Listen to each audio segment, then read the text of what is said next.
오늘 말씀 창세기 12장 2절부터 3절 말씀 같이 한번 크게 합독을 하겠습니다. 자, 창세기 12장 2절 3절 시작. 내로 너로 큰 민족을 이루고 내게 복을 주어 내 이름을 창대하게 하리니 너는 복이 될지라.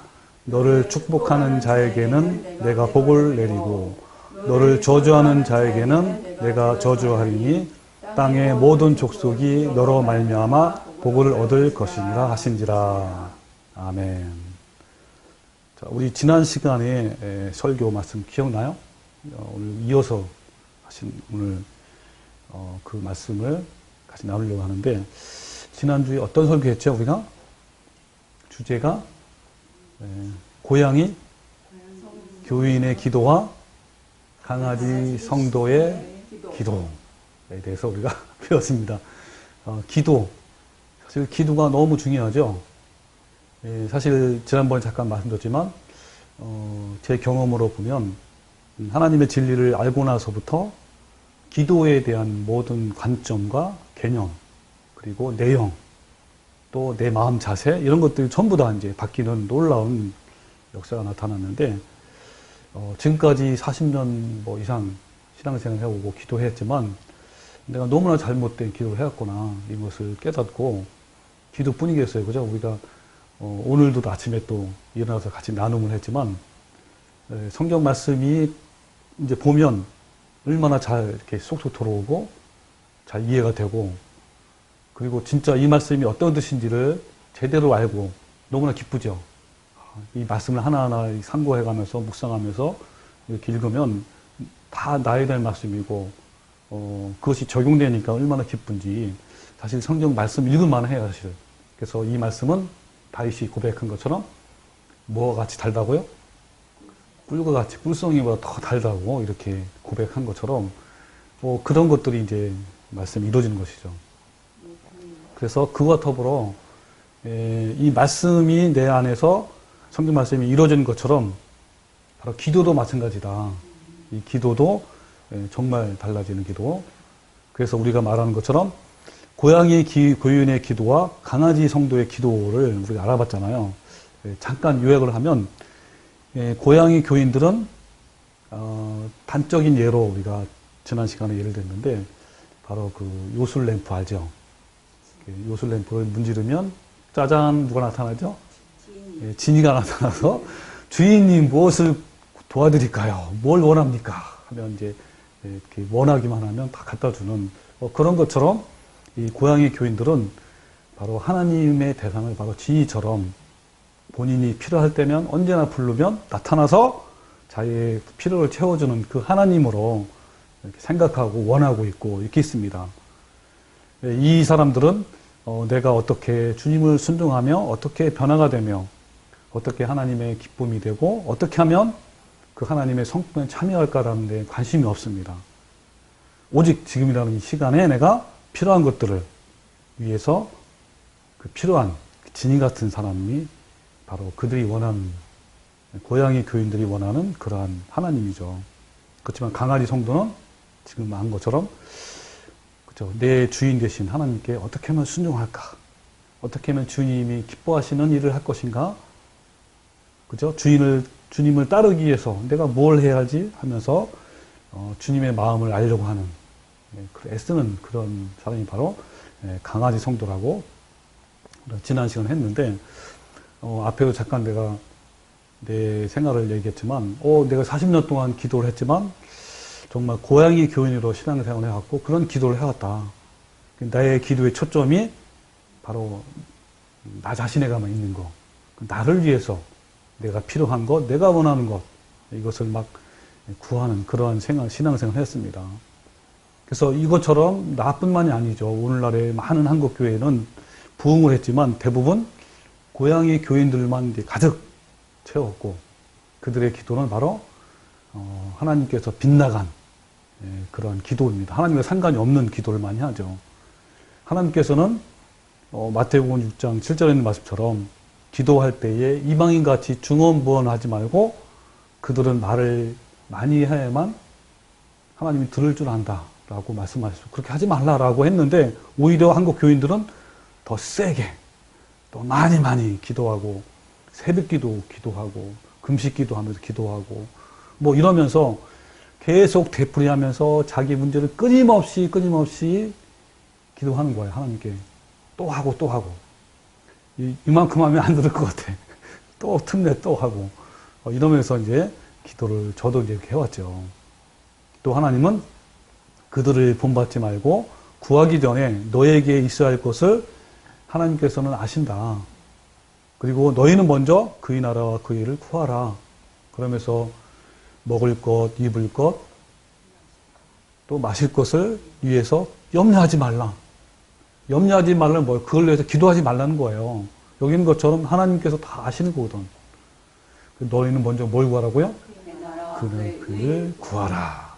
그랬는데 이렇게 하지 아니하고 한국 교인들은 계속 자기 염려에 대해서 자기의 어떤 무엇을 먹을까, 무엇을 입을까, 어떻게 하면 성공할까, 어떻게 복을 받을까, 이것을 위해서 계속 온갖 복을 위해서 기도하는, 지금도 수많은 사람들 그 기도해요. 특히 이제 여러분 할머니들 기도, 아줌마들 기도가 어떤지 아세요? 얼마나 세게 기도하는지. 그들은 더 새벽기도 많이 하고 더 진짜 기도, 잠을 못 자니까 잠을 많이 안 자잖아요. 또 나이 들수록. 그러면 이제 기도를 쌓는단 말이에요. 그럼 그들이 쌓는 기도는 어떤 기도였냐면 전부 다 그런 기도예요. 자기 자녀들 위해서, 자식들, 손자를 위해서 막 쫙 기도는 똑같아, 레퍼토리는. 이렇게 하는 거죠. 이것이 이제 한국 특유의 일정적인 기도, 또 주여 삼창 기도. 알아요? 주여 삼창 기도? 방언 기도. 3번 하는 거죠. 이런 것들이 바로 한국 교회의 특별한 형태예요. 다른 나라에는 없는 기도의 형태입니다. 이것은요, 어떻게 되냐면, 60년, 70년, 80년대, 특히 한국 순복음교회의 폭발적인 부흥의 원천이 바로 이런 기도예요.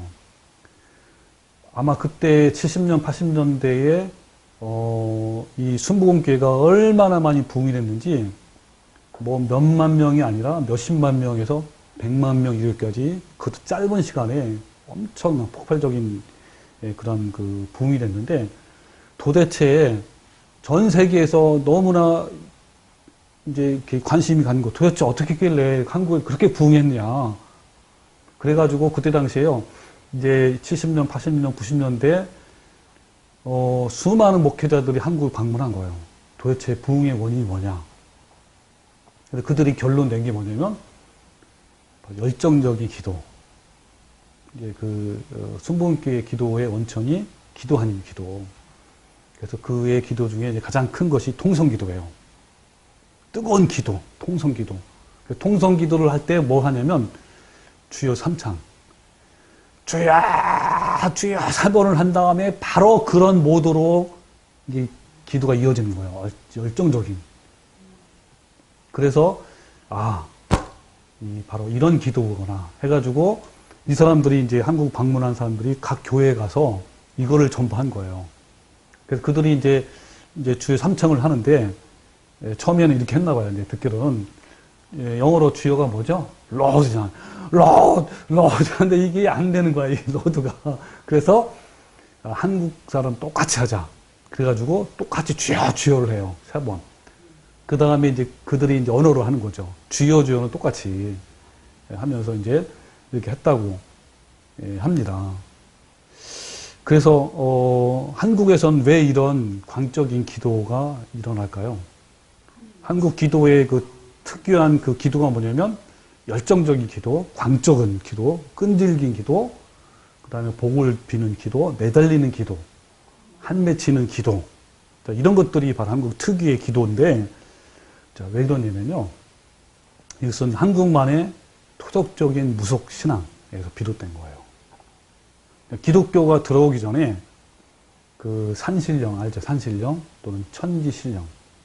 이제 기도하는 삼신 할머니 기도하는 뭐 이런 것들 지극정성으로 자기 문제를 위해서 막 기도했던 그런 모습 있잖아요. 그것들이 뭐 1년 동안 쌓은 게 아니고 몇천 년 동안 내려오는 기도 아닙니까?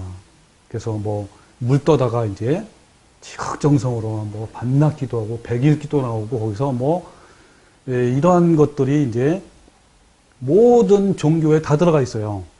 그러니까 우리나라에 어떤 종교가 들었다면 그런 것들이 다 들어와 있는 것입니다. 그래서 그런 것들이 이제 똑같이 이제 기독교에도 이제 들어온 것이죠. 그러니까 산신령한테 이제 기도하잖아요. 그 사람 우리나라 사람들 지금까지. 그 기독교가 들어오면 그것이 산신령이 아니고 누구예요? 하나님한테. 대상만 달라, 대상만. 근데 기도하는 형태나 기도하는 내용이나 기도하는 방법은 다 똑같은 거예요. 자, 이런 것들이 이제 들어온 거고요.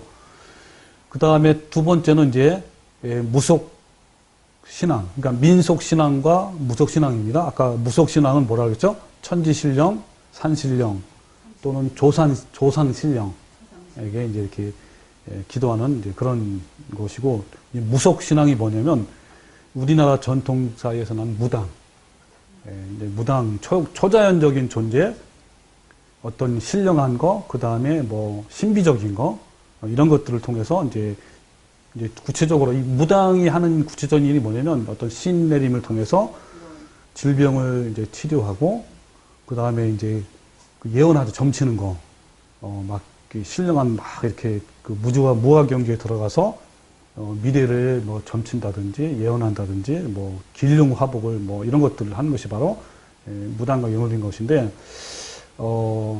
이런 민속신앙과 무속신앙의 영향이 그대로 이제 교회에 들어온 거고요. 그때 당시에 이제 무당에게 또는 산신령에게 불당에서 부처에게 비는 그런 기도 내용이 똑같은 것이죠. 대표적인 게 이제 삼종 복음이에요. 축복. 그 이제 조영기 목사가 이제 한 거죠. 이제 그 요한일서에 나온 말씀이죠. 사랑하는 자여, 내 영혼이 잘된 같이 내가 범죄 잘되고 강건하기를 내 강구하노라. 이게 삼종 축복입니다. 영혼이 잘되는 축복, 범죄 잘되는 축복, 또 건강해지는 축복. 이 세 가지인데, 이게 그대로 이제 그 아까 말한 신령하게 하는 그 우리 토독 신앙이 그대로 이제 연결되면서 이것이 폭발적인 거예요. 내용 똑같고 방법 똑같고 내상만 다른 거죠. 그래서 무당 역할은 바로 목사예요. 목사, 그 다음에 부흥사들, 무당 역할하는 거고. 근데 그 목사나 부흥사들이 하는 모습과 똑같아요. 무당들이 하는 모습과 좀 더 볼 거예요. 그래서 이번 시간에는 조금 더 이제 알아볼게요. 한국의 무속신앙이 어떻게 교회에 영향이 됐고 영향을 미쳤는지 그 부분을 잠깐 얘기하겠습니다. 그래서 이런 수천 년 동안 한국 민족의 의식 구조와 어떤 신앙의 패턴을 지배해온 것은 이제 불교도 아니고 유교도 아니고 바로 뭐라고요? 무속. 또는 무교라고 해요. 무교. 무속이. 이제 무자는 없을 무자가 아닙니다. 그런 무교 또는 무속 신앙이 바로 뭐냐면 샤머니즘. 이걸 이제 한마디로 표현하면 샤머니즘이라고 표현할 수가 있어요. 그러니까 무속 신앙, 그 다음에 또는 이런 무교, 뭐 무당, 뭐 이런 것 전부 다 하면서 샤머니즘. 이렇게 이제 한국인의 심성에 뿌리 깊이 박혀 있는 이 샤머니즘은 이상한 특성을 가지고 있어요. 특성을 보면 일단 너그러워. 그리고 다른 종교나 사상을 비판하거나 배척하지 않아요. 굉장히 너그럽고 용납을 잘하고. 그렇지만 이것은요, 모든 걸 수용하고 모든 걸 받아들이기 때문에 다른 종교에 침투해서 샤머니즘화시키는 것이 굉장히 강해요. 그래서 이 샤머니즘의 본질은 결코 변하지 않으면서 접촉하는, 그래서 모든 것에 자기 색깔로 물들어버리고 그리고 바꿔버리는 무서운 저력을 갖고 있는 것이 샤머니즘이에요. 예를 들면 우리나라에 존재하는 모든 종교 있죠. 뭐 유교부터 불교, 천주교, 기독교, 그 안에는 이런 샤머니즘화가 다 돼 있어요. 그러니까 우리나라에 들어오면 다 바뀌어 이게. 그 안에 예를 들면 유교에도 샤머니즘이 들어가 있어요. 아까 말하는 그런 것들이 다. 불교도 마찬가지고, 뭐 불교에 뭐 백일기도니 뭐 하다 빌금 하잖아요. 불당에. 그게 전부 다 뭐냐면 이런 샤머니즘화가 된 거, 우리나라에 이제 들어온 것이죠. 이런 것들이 바로 들어있는데, 지금 바로 이 기독교회가 이제 들어온 게 굉장히 큰 거잖아요. 그래서 오랜 세월 한국인의 종교적 욕구를 채워주면서 한국인의 마음 깊숙이 자리잡고 있는 샤머니즘은 지금까지 여러 종교에 들어온 것처럼 기독교회도 슬그머니 들어와서 아주 자연스럽게, 이건 자연스러워 아주. 기독교의 모든 진리들을 다 물들였어요.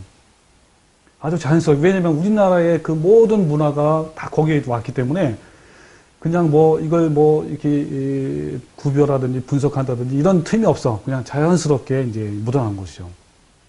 그래서 이 샤머니즘이 뭐냐면 그 샤먼이라는 종교예요. 샤먼. 샤먼이 뭐냐면 이런 뜻입니다. 신령이 짚혀서 흥분하여 날뛰는 사람. 대표적인 게 무당이에요, 무당. 샤먼. 그러니까 샤먼이라는 그 사람이에요. 뭐 우리나라에서는 그 샤먼이 이제 특히 이제 특별한 사람이 무당이에요, 무당. 뭐 다른 사람 될 수도 있어요. 특별한 사람이죠. 그러니까 이 사람들은 이 샤먼이 병든 사람을 고치고 또 어떤 그 신령과 막 대화도 하잖아요. 신령계 이런 의사소통하고 이런 능력을 이제 지녔다고 믿고 있습니다. 이것은 뭐가 같으냐면 성경에는 그 아시죠, 우리 사무엘에서 나오는 신접한 여인. 그러니까 그 하나님을 불신하는 그 사울 왕이 신접한 여인에 찾아가서 죽은 사무엘의 영혼을 불러내잖아요. 근데 그 일종의 귀신 체험하는 건데 그런 것들이 이제 한국에는 한국의 무당, 그 샤먼이 샤먼. 그래서 일단 그 대중에게 어떤 종교적 신비 체험을 가진 강신무라고 해요. 강신무로 인정이 되면 이 강신무가 뭐냐면 말 그대로 강한 어떤 신적인 신내림이 받은 거예요. 그런 무당. 강신무라고 불러요. 강신무. 나도 이제 연거다 보니까 나오더라고. 가장 센 무당, 쉽게 말하면 뭐 아주 능력이 많은 무당. 그게 이제 강신무예요. 그 권위는 신만큼이나 절대적이어서 가정의 대수사나 또 마을 행사에서 절대적인 권위를 갖는다고 했어요. 지금까지. 뭐 조선시대도 그렇고 뭐 고려시대도 그렇고. 그러니까 강신무의 특징이 뭐냐면 강한 어떤 신적인 체험을 해야 돼요. 신내림. 그리고 세습과 달라. 그러니까 무당이 강신 무당이 있고 세습 무당이 있어요. 그래서 이 강신무는 신에 대한 의식이 굉장히 강하고 또 개인의 신당이 있어요. 신당. 구슬을 할 때도 타악기와 빠른 도무, 그러니까 무당 춤추잖아요. 이런 걸 통해서 그 엑스터시에 몰입하는데 엑스터시가 뭐냐면 황홀함, 무아지경, 신비 이런 거 말해요. 엑스터시. 거기에 몰입하여 신내림을 하고 어떤 신으로서 역할을 합니다. 그래서 이제 신병이라는 말 들어봐. 신병 나다. 신병이 뭐냐면 신들렸다, 신이 부들렸다, 신이 잡혔다 이런 뜻이에요. 그러니까 신병을 통해서 무당이 된 거예요. 되고 그 다음에 어떤 영역이 뭐냐면 우리만 영적인 능력이에요. 이건 뿐만 아니라 개인적인 능력도 있고 요즘 무당은 예술적인 어떤 소양도 있어야 된대요. 예능 그런. 그래서 이제 굿을 진행하고 굿에서는 신의 뜻을 알아내는 특별한 방법과 능력을 지닌 점에서 다른 무당과 구별되는 무당이야. 이 강신무. 네, 강신무 잘 한번 봐요. 자, 근데 여러분 기독교에 들어온 영향이 뭐냐면 이런 거예요, 여러분. 그 성령 충만을 받았다. 뭐 성령의 세례를 받았다. 뭐 성령으로 거듭났다.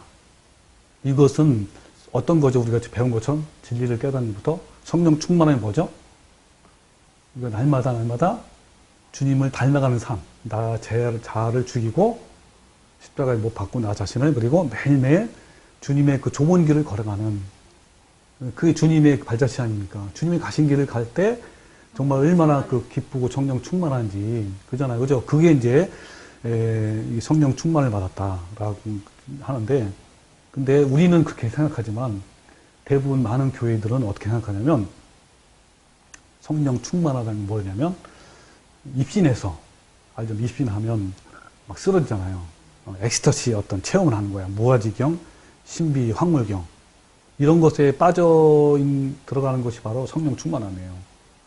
그래서 신비 체험이나 방언이나 막 쓰러지고 막 몸을 흔들고 막 이상한 소리 내기도 하고 썩은 이가 막 금리로 바뀐다든지 이런 등등 이런 그 성령의 체험 이런 것이 바로 성령의 체험이고 기름 부으심으로 오해를 하고 있고 또한 그런 엑스타시의 체험과 경험이 없는 사람은 뭐 특히 예를 들면 뭐 방언을 받지 못한다든지 뭐 또 신비적인 체험을 못한다든지 이런 교인들은 성령 충만한다는 거리가 먼 육신적인 사람으로 평가한 이렇게 그런 교회가 풍조가 만연하대요.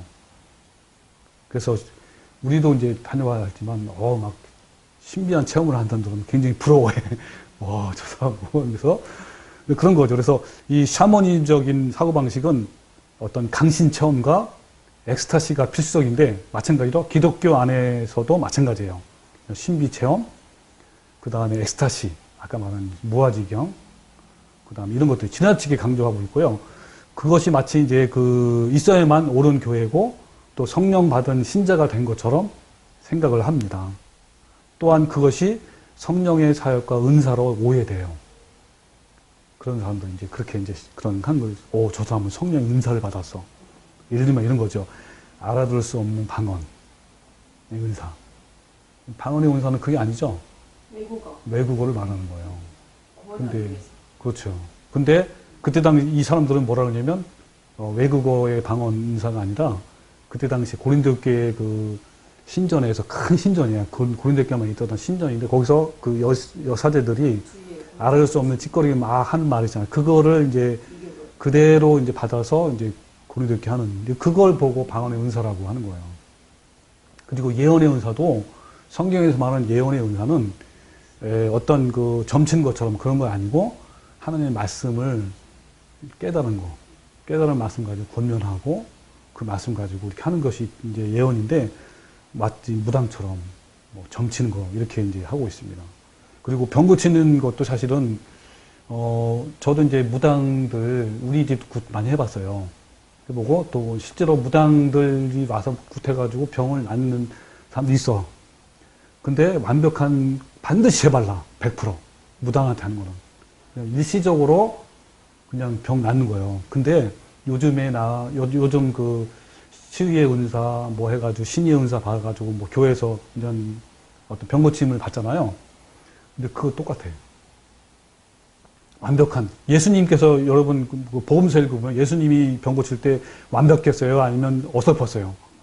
완벽했어요. 그렇죠. 네. 근데 지금 현재 일어나는 치유 역사, 그때 당시에 막 이렇게 치유 받았다 가지고 간증도 하고 그러는데요. 바로 그냥 얼마가 다 재발하고 완벽한 거 아니죠. 그게 똑같아. 무당 하는 것처럼.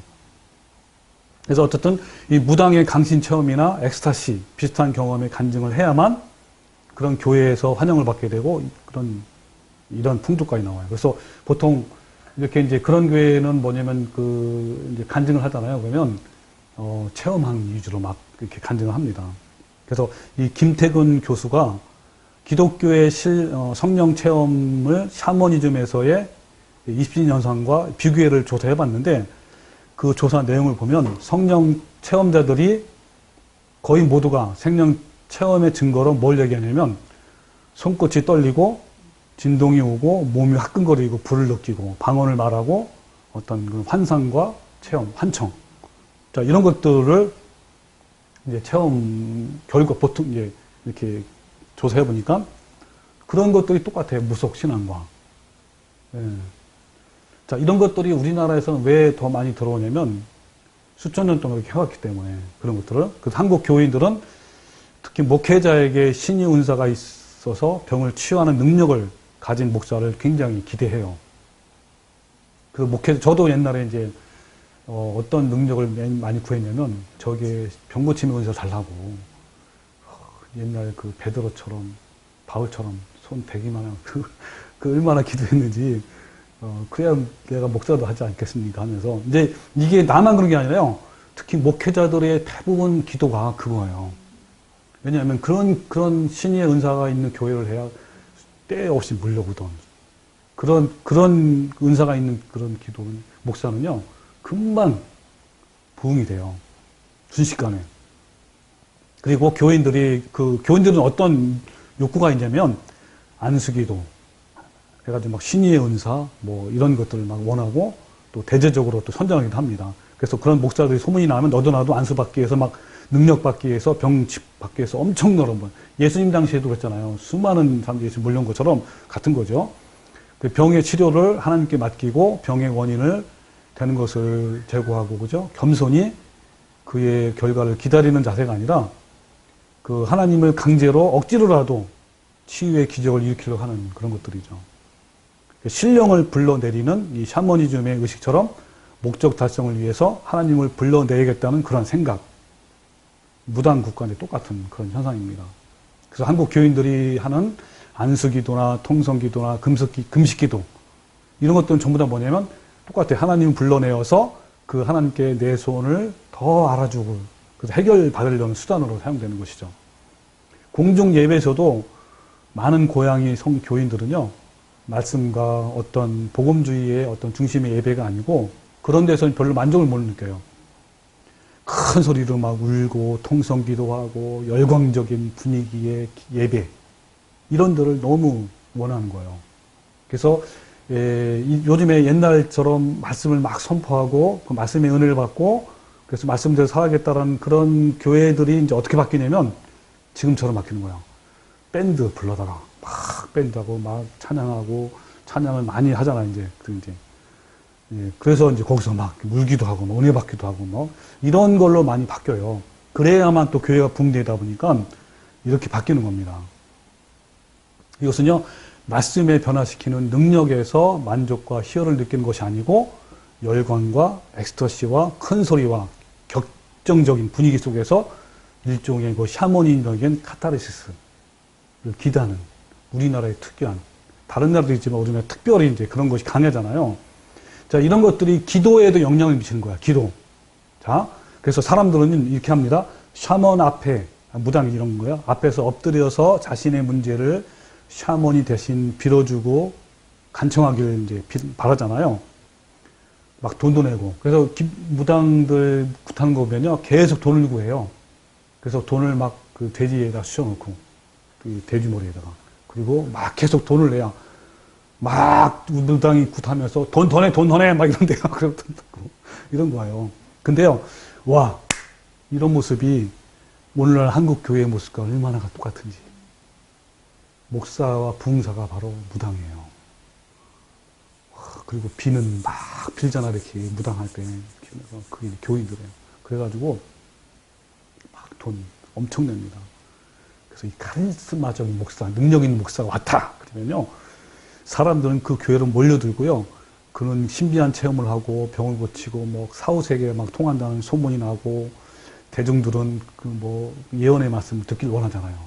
하나의 환상 저 목사가 환상을 받았대. 이런 환상을. 저 목사가 하나님의 음성을 들었대. 그래가지고 막 신디 제이콥스, 뭐 하이디베커 오면 야단이에요. 그 사람들은 예언을 많이 하거든. 예언 사역자야. 그래서 막 몰려드는 거예요. 그래가지고 그때 그런 집회 가면요. 그 헌금을 엄청 많이 해요. 헌금을 많이 돌려 또. 한 번 돌려, 두세 번 돌려.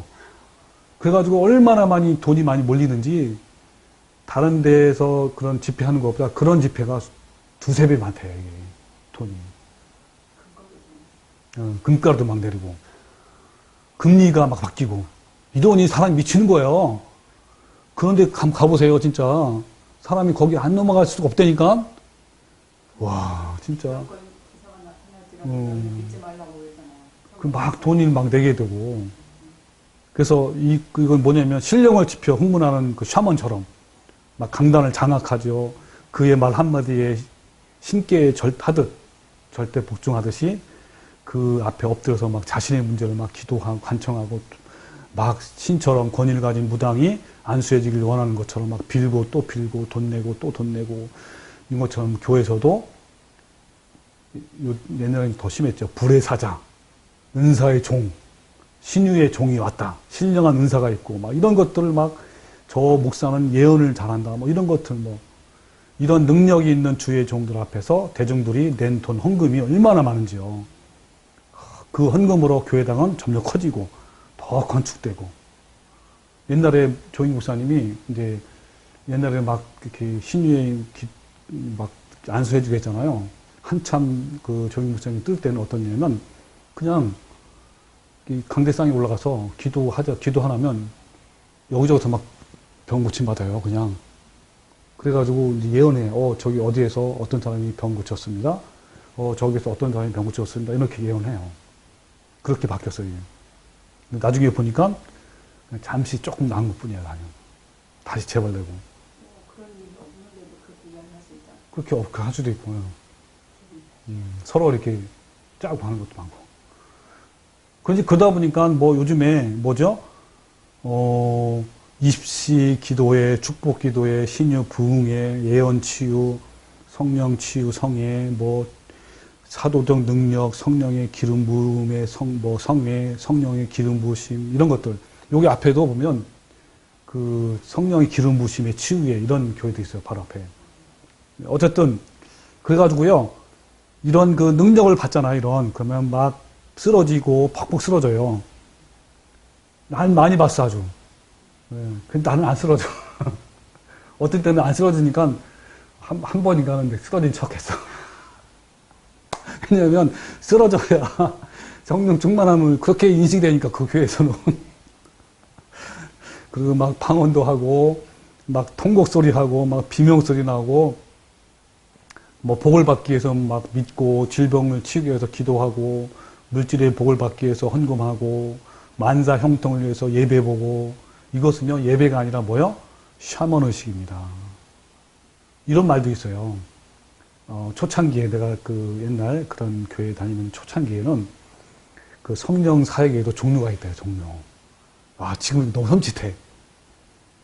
어떤 종류냐면 하나는 진짜 성령의 능력을 받은 거예요. 막 산기도 하고 하잖아. 상기도 하고 막 새벽 기도하고 막 이렇게 금식기도 하면서 어느 날 갑자기 막 엄청 기름 받은 거예요. 이 사람이 진짜 성령 사역자라는 거예요. 그리고 어떤 사역자는 막 세습, 목사를 그렇게 세습 받은 것처럼 그래서 두 가지가 있는데 진짜 성령의 능력 사역자는 세습 목사가 아니고 기도와 금식기를 통해서 진짜 강력한 기름 부음. 그게 무당이 무슨 강신무예요. 강신무. 그리고 그 무당의 그 자녀 계속 이어주는 것이 셋은 무당이고 똑같아요. 누구한테 많이 몰려간다? 강신무한테 가는 거예요. 누구한테 많이 성도들이 간다? 그 능력방. 그래서 고양이 교인의 의식 중심에는요 언제나 자아가 있어요. 자아. 나를 위한 하나님, 나를 위해서 하나님이 필요할 뿐이고요. 그러니까 당연히 기도 중심이 누구예요? 내가 기도하는 거예요. 사랑의 주님, 저희를 위해 십자가에 돌아가심을 감사합니다. 저희를 사랑해 주세요. 저에게 복을 주세요. 좋은 직장에 취직하게 되어 주세요. 성공을 도와주세요. 좋은 대학에 가게 해주세요. 공부를 잘하게 해주세요. 뭐 이런 거. 고양이 교회는 언제나 성경에서 내가 주인공이에요. 그래서 강아지 성도는 이제 다르죠. 그죠? 그래서 관점이 다른데, 우리 아까 본 창세기 12장 2절 3절, 이 말씀을 보고요. 자, 한번 단적으로 볼게요. 자, 창세기 2장 3절이죠. 12장 3절, 2절, 3절. 내가 너로 큰 민족을 이루고 내게 복을 주어 내 이름을 창대하게 하리니 너는 복이 될지라. 너를 축복하는 자에게는 내가 복을 내리고 너를 저주하는 자에게는 내가 저주하리니 땅의 모든 족속이 너로 말미암아 복을 받을 것이다. 그러는데 고양이 교인은 어떻게 하는지 아세요?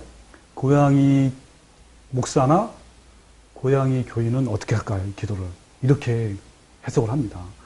하나님은 아브라함에게 복을 주셔서 그와 그 주변에 있는 사람들까지 복을 받게 되셨다. 그런 하나님은 동일하게 오늘날 나에게도 복을 주시기를 원하고 주시는 것이다.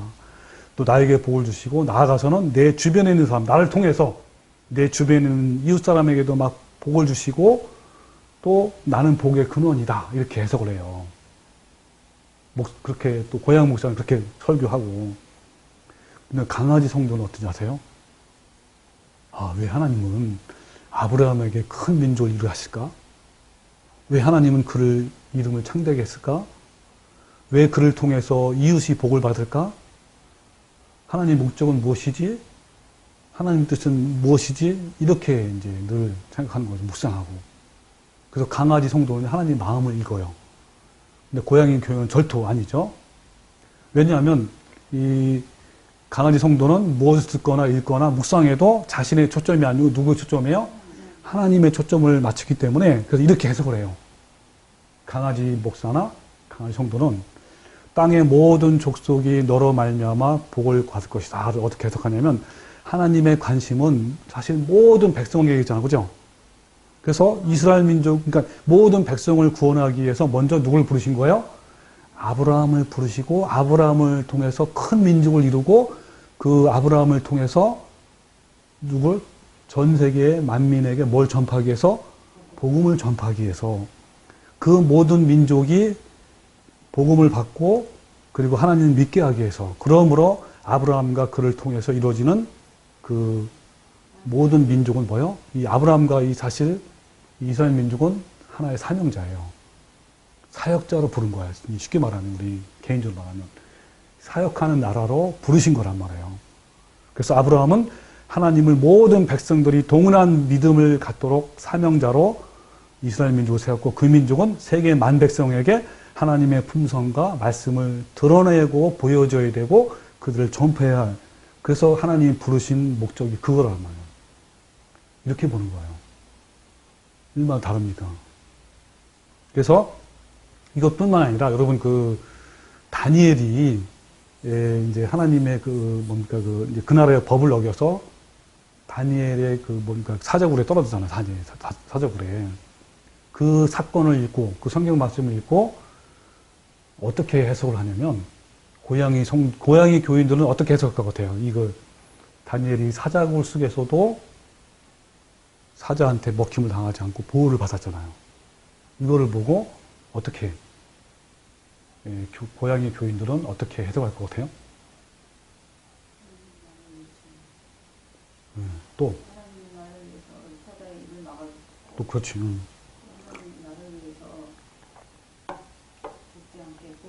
맞아요. 예.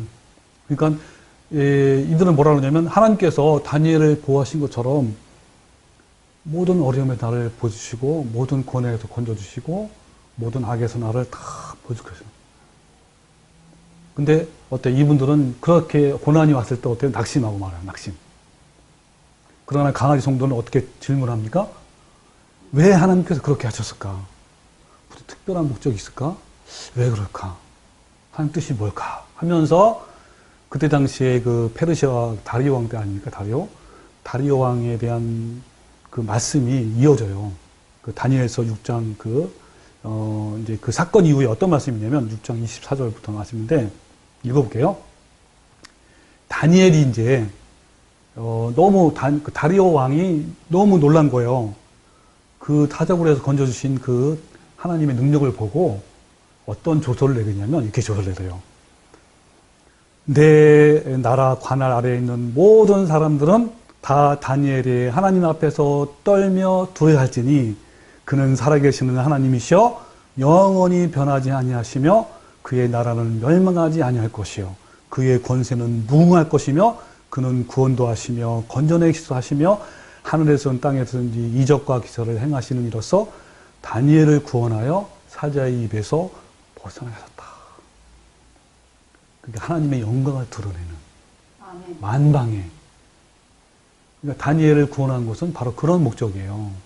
근데 이거를 내 자신한테 적용시켜서 하나님 무조건 나를 구원하시고 나를 모든 위험에서 이 모든 고난을 구원해 주시는 하나님만 생각합니다. 고양이 교인은 자기만을 생각하는 이기주의예요. 그 중심에는 뭐가 있다고요? 자기를 사랑. 자기를 너무너무 사랑해. 근데 예수님은 뭐라 그랬죠? 자기를 부인하고 자기를 미워하라고 그랬잖아요. 그래서 그들은 성경을 읽을 때 인간의 필요를 채우시는 하나님의 도움으로 안경을 쓰고 읽어요. 그러다 보니까 모든 성경 말씀을 읽으면 다 그렇게 보이는 거예요. 그러니까 이 사람들은 뭐가 이렇게 이렇게 이해가 안 되는 거냐면 자기한테 어떤 엄청난 고난이 오는 거를 이해가 안 돼. 그거를 있을 수가 없는 거야, 자기들한테는. 그래서 여러분 어떤 거냐면 히브리서 11장 보면 여러분 히브리서 11장이 무슨 장이라고 그러죠? 믿음의 장이잖아요. 믿음의 장에서 히브리서 1장부터 믿음은 많이 나오잖아요. 믿음으로 에녹부터 하잖아요. 에녹. 그러다가 쭉 나오다가 절정이 뭐냐면 33절이에요. 읽어볼게요. 자, 믿음으로 어떤 전사가 나타나냐면 그들은 믿음으로 나라를 정복하기도 하고 의를 행하기도 하고 약속을 받기도 하고 사자의 입을 막기도 하고 불의 능력을 꺾기도 하고 칼날을 피하기도 하고 연약한 데서 강하게 되기도 하고 전쟁에서 용맹한 사람이 되기도 하고 이방 군대를 물리치기도 했습니다. 그리고 여인들은 자신의 죽은 사람들을 부활로 되돌려 받기도 했습니다. 이렇게 하는데 이것까지 너무너무 좋아요. 이걸 너무 추구하는데. 근데 36절부터는 인정하지 않아요. 자, 똑같은 믿음으로 어떤 말씀이냐면 어떤 이들은 믿음으로 고난을 당했지만 더 나은 삶으로 부활을 위해 풀려나기를 원하지 않았다. 그리고 어떤 사람은 조롱과 채찍질을 당했으며 심지어 결박되고 투옥되기도 했습니다. 그들은 돌에 맞았고 톱질을 당했고 칼로 죽임을 당했습니다. 그들은 양 가죽과 염소 가죽을 입고 떠돌아다녔으며 그들은 가난했고 고난을 당했고 학대를 받았습니다. 세상은 그들에게 가치가 없었습니다. 그래서 그들은 광야와 산과 동굴과 땅굴 등에서 떠돌며 살았습니다. 이 말씀은 들어오지 않아요. 다 똑같은 믿음으로, 똑같은 믿음이에요. 한쪽은 성공, 잘 되는 거 아니에요. 한쪽은 정말 가난하고, 진짜 집도 없어. 동굴을 떠돌며 사는 거예요. 똑같이 존재하는 거 아닙니까? 고양이 교인들은 이걸만 보는 거예요. 그래서 여러분 또 한 가지 잘 알고 신명기 28장이 어떤 말씀인지 알죠? 잘 알잖아요, 우리요. 두 가지 말씀이죠. 하나는 축복의 말씀과 저주의 말씀. 그래서 1장부터 14절 말씀은 이런 거예요. 내가 하나님 여호와의 말씀을 삼가 듣고 내가 오늘 내게 명령하는 그 모든 명령을 지켜 행하면 이러이러한 복을 주겠다. 근데 이 고양이 교육은요, 이 복만 보여, 복만. 그리고 뭐가 안 보이냐. 그 앞에 나오잖아. 그 앞에 뭐라고 하냐면, 여호와의 말씀을 삼가 듣고 내게 오늘 내게 명령하는 모든 명령을 다 지키면이야, 지키면. 이건 안 보여. 본인들은 그렇게 생각 안 하면서 이걸 바라는 거예요. 근데 더욱이 뭐가 안 보이냐면요. 15절부터 68절까지 무려. 그러니까 축복의 말씀은 14절이야. 근데 저주의 말씀은 15절, 16절인데 이걸 내가 계산해 보니까 53절. 3배야, 3배. 4배는 4배. 거기 뭐냐면 내가 만일 내 하나님 여호와의 말씀을 순종하지 아니하여 내가 오늘 내게 명령하는 그 모든 명령과 규례를 지켜 행하지 아니하면 이 모든 저주가 내게 임할지니라 하면서 어떤 저주들이 다 나는 거예요. 그러니까 이게 더 안 보이는, 이게 안 보이는 거예요. 이게 바로 이제 고양이 성도들의 특징이죠. 그 고양이들의 관심은 뭐냐면 근데 이런 사람들이 너무나 많아요. 고양이들은 교회에서 교제하면서 이런 대화를 많이 한다고 합니다. 늘 대화를 하면. 우리도 이제 그 오이코스라고 셀 모임 알아요? 오이코스라는 모임, 셀 모임, 또 구역 모임이라고 하잖아요. 그런 모임들이잖아요. 거기서 모이면은 늘 항상 어떤 얘기 하냐면 하나님께서 당신에게 어떤 복을 주셨나요? 어떻게 당신을 고치셨나요? 오, 당신이 그런 복을 받고 그러한 체험을 했네요. 참 놀랐습니다. 당신의 필요를 채우시다며 하나님을 찬양합니다. 이런 걸 하나님을 경배하며 이렇게 하는 거예요. 근데 강아지들의 관심은 어때요? 하나님께서 어떻게 높임을 받으셨는지, 또 당신을 그 일을 통해서 하나님이 어떤 찬양을 받으셨는지, 또 중요한 것은 이 일을 통해서 하나님이 어떻게 영광이 드러났는지 이런 것을 찬양하고 이런 것에 관심을 갖는 거예요.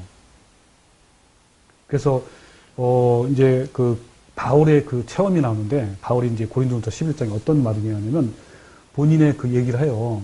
나도 이제 이 말씀을 읽으면서 이건 바울만이지 뭐. 아유, 나한테 이런 일 없어. 이런 일 별로 다 같지 않아. 이런 얘기를 많이 했는데 어떤 얘기를 하냐면 바울이 이렇게 한 건 나는 수고도 더 많이 했고 감옥 생활을 더 많이 하고 매도 더 많이 맞고 여러 번 죽을 뻔했습니다. 유대 사람에게 마흔에서 하나를 뺀 매를 맞는 것이 5번이요. 채찍으로 맞는 것은 3번이요. 돌로 맞는 것은 1번이요. 파손당하는 것은 3번이요. 밤낮 꼬박 하루를 망망한 바다에 떠다녔습니다. 자주 여행하는 동안에, 여행은 무슨 여행이죠? 전도 여행 아닙니까? 동안에 강물의 위험과 강도의 위험과 동족의 위험과 이방 사람의 위험과 도시의 위험과 광야의 위협과 바다의 위험과 또 거짓 형제자들의 위협을 당했습니다. 수고와 고역에 시달리며 여러 번 밤을 지새며 줄이고 목마르고 여러 번 굶고 추위에 떨고 헐벗었습니다. 그 밖의 것은 모두 제쳐놓고서라도 모든 교회를 염려하는 그 염려가 날마다 내 마음에 짓누르고 있습니다. 누가 약하면 내가 약해지지 않겠습니까? 누가 넘어지면 나도 애타지 않겠습니까? 꼭 자랑하고 싶은 것이 있어요. 뭐냐면 뭐라고 바울이 고백했냐면 나는 내 약점들을 자랑하겠습니다. 약한 것을. 이러면서 사도 바울이 고백을 해요. 이게 사도 바울의 고백만 될까요? 진리를 따르는 모든 성도, 모든 사역자들이 다 이런 길을 걸은 게 정상이에요, 정상. 근데 우리는 이것을 원하지 않고 편하고, 나도 그래, 편하고 원해. 어디 나가서 고통받고, 돌로 맞고, 이거 참, 진짜 하나님께서 허락하시면 하겠지만, 너무 참, 응? 그런 생각이 듭니다. 여러분, 이게 바로 성경에서 말하는, 우리는 냉철하게 봐야지 사실은, 성경에 말하는 그, 우리 진리를 걸어가는 이 성도의 길이 어떤 거냐. 참, 너무 달라요. 저도 지금 뭐 진리를 깨닫고 관점이 바뀌었다고 하지만 100% 바뀐 거 아니에요. 그동안에 너무 한 3, 4년 동안 세뇌당 했으니 그게 빨리 바뀌었어요. 그럼에도 불구하고 너무너무 차이 나는데, 참, 여러분, 우리의 갈망은 어디 있습니까, 여러분? 우리의 갈망, 우리의 소망은 어디예요? 진짜 뭐 이렇게 편안하고 세상에 복받고 이게 아니거든요, 사실은. 하나님의 그 관점은 그게 아니잖아요. 세속적인 것이 아닙니다. 그래서 이 고양이 기운들은요, 행복과 즐거움을 얻기 위해서 갈망하며. 그렇지만 우리 성도들은 어떻게 돼요? 자신의 행복과 즐거움이 아니라 어떻게 하면 하나님 나라를 이룰 것인가? 어떻게 하면 하나님 나라의 영광을 드러낼 것인가? 이걸 갈망하는 거예요. 그러기 위해서 어찌하든지 주님의 계명을 지키고 주님의 단결을 갈망하는. 고양이 교인은 머리에 지식을 막 사랑해요. 성경도 많이 읽고 통독도 많이 하고 또 성경 공부도 많이 해요. 근데 그것만 즐거움을 갖고 있습니다. 그렇지만 강아지 성도는 어때요? 어떻게 하면 하나님 말씀을 통해서 더 깨닫고 가까이 가고 더 닮아가고 더 순종할 것인가를 갈망합니다. 고양이 교인들은요, 기도할 때 자기 필요를 구하지만 강아지 성도는 하나님의 뜻을 구합니다. 고양이 교인은 고통스러운 문제가 생기면 하나님께 해결해달라고 막 기도하지만 강아지 성도는 그것을 통해서 하나님께 영광을 드러내기 위해서 해달라고 기도하는 거예요. 고양이 교인은 직장을 생계의 수단으로 보지만 강아지 성도는 그 직장을 통해서 내가 어떻게 하면 하나님께 영광을 드러낼까? 이걸로 이제 보는 것이죠. 고양이 교인은 자녀를 축복해달라고 기도하지만 강아지 성도는 어떻게 하면 우리 자녀가 하나님께 영광을 드러낼까? 이런 기도를 합니다. 여러분, 하나님이 원하시는 기도는 또 성경적인 기도를 하려면 올바른 진리를 먼저 알고 실천을 해야 합니다. 그리고 우리의 기도가 바뀝니다. 여러분, 우리의 모든 성도들은요, 이처럼 강아지 성도처럼 하나님이 기뻐하시고 원하시는 기도가 무엇인지 깨닫고 매일 주님이 원하시는 그런 기도하는 성도가 되기를 주님의 이름으로 축원합니다. 아멘.